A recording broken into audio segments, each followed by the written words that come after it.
Welcome back to the show. We are now joined by Bill Humbert, the recruiter guy, who is going to share with us a little bit of tips and tricks on advancing our job search and trying to get over some of those common hurdles. Bill, welcome to the show. Hey, Ben, thank you. It's great to be here. It's great to see you too. I hope you've been having a good 4th of July week. Oh, it's been excellent.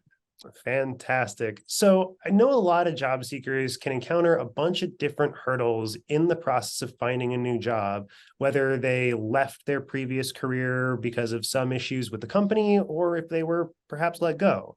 And I know especially in those cases where people have been let go, it can be a big challenge to kind of build that confidence back up and go out there and search for a new job. Do you have any tips for people? Absolutely.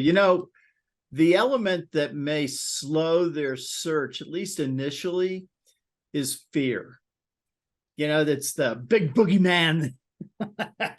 And so the fear is coming from either they've been laid off recently or, most people when they start a job, they think, especially when they get older, they think, well, I hope this one takes me to retirement.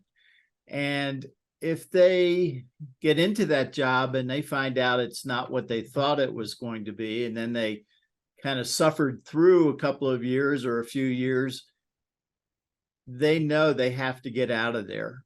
And so then the fear starts again.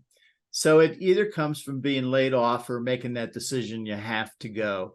And what most people don't understand is that they're falling into the grieving process that you experience when you lose a family member or even a pet. And you've now lost a job or you're going to lose a job. And now you're in the grieving process. That totally makes sense. I mean, it seems to me anyway, in my personal experience, like going through a big breakup or losing a job, especially a job that you were at least initially really attached to or excited about, that turned out to not be quite what you were expecting.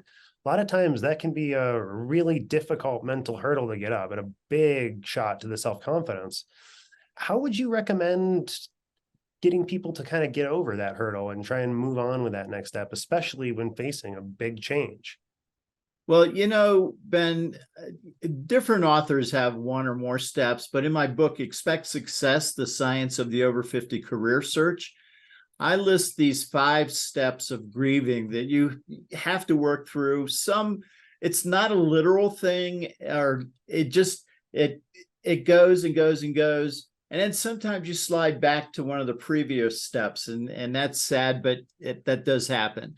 So the 5 steps that I use are fear, anger that you either lost your job or this manager is driving you out of that company, depression because now you feel like, oh man, am I ever going to find a job again? And what's wrong with me? And then sometimes you'll go into denial. And it may have been your fault that you got laid off, but it was the manager's fault. He told me or she told me to blah, blah, blah. And then finally, when you start getting some interviews and you start getting some action towards finding that job, you land in acceptance. And when you're in acceptance of the entire process, that's when the companies are going to be and the managers are going to be much more comfortable with you, and you're going to be more comfortable with yourself, and you'll now have that confidence that you need. I would imagine that that's something that potential recruiters or hiring managers can sense a little bit in a potential applicant, that little bit of a hesitation or that little bit of a denial about what their potential shortcomings are or what they might have to kind of correct in themselves before moving on to a new job. Do you have any advice for how to kind of analyze that in yourself and kind of help move yourself into the next stage if you're, say, in denial and you're trying to move into acceptance to get to that position where you're a potentially appealing client, or not client but new employee?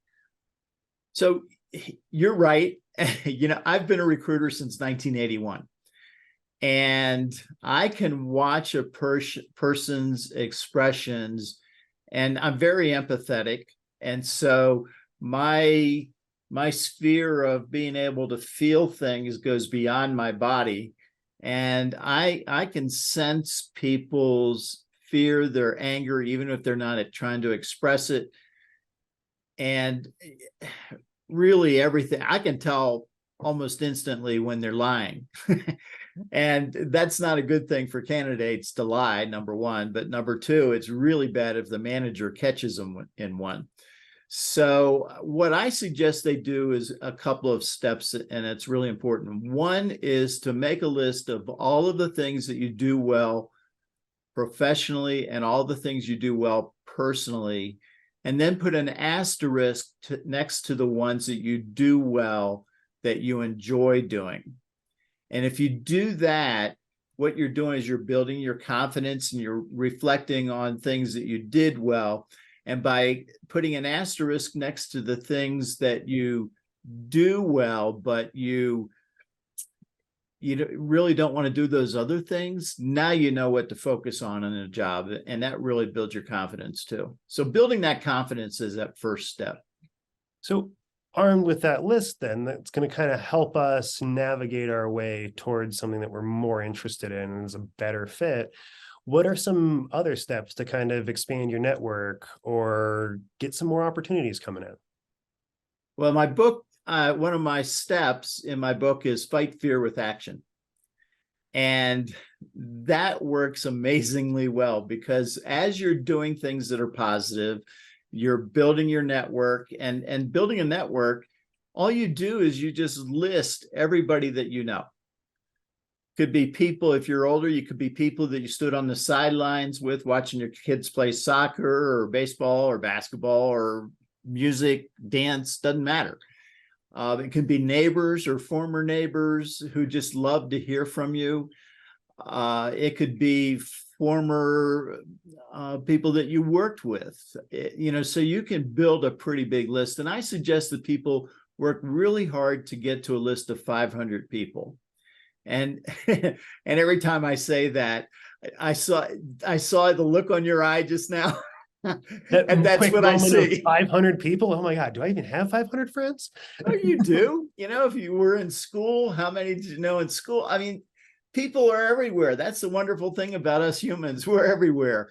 And make a list of them. And then you don't even need to know their phone numbers if you know where they work, because you call the general number. And lots of times you'll hit 1 or 6 or whatever to get to the directory. And for recruiters, this is great, because if I know the person's name, I know who they are. I don't have to go through a receptionist and go through the 90 questions of why am I calling. Get your way past those gatekeepers a little bit. Yeah, that's right. And so the great news is, as a person looking for a job, you can take advantage of that too. So build your list and then start working your list networking. And so let me ask you then just one more follow-up question real quick. To get some more information, your book, Expect Success, where can people find that?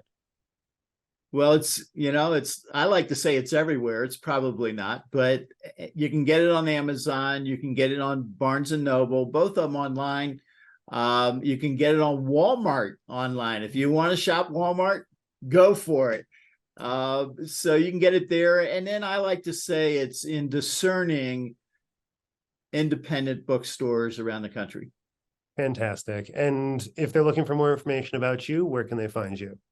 I'm easy. I'm RecruiterGuy.com. Well, fantastic. Bill, thank you so much for joining us, and have a great rest of your day. Perfect, Ben. Thank you. Well, that was Bill Humbert, the Recruiter Guy, giving us some fantastic advice. And I hope you guys will stick with us for a little bit more show right after this.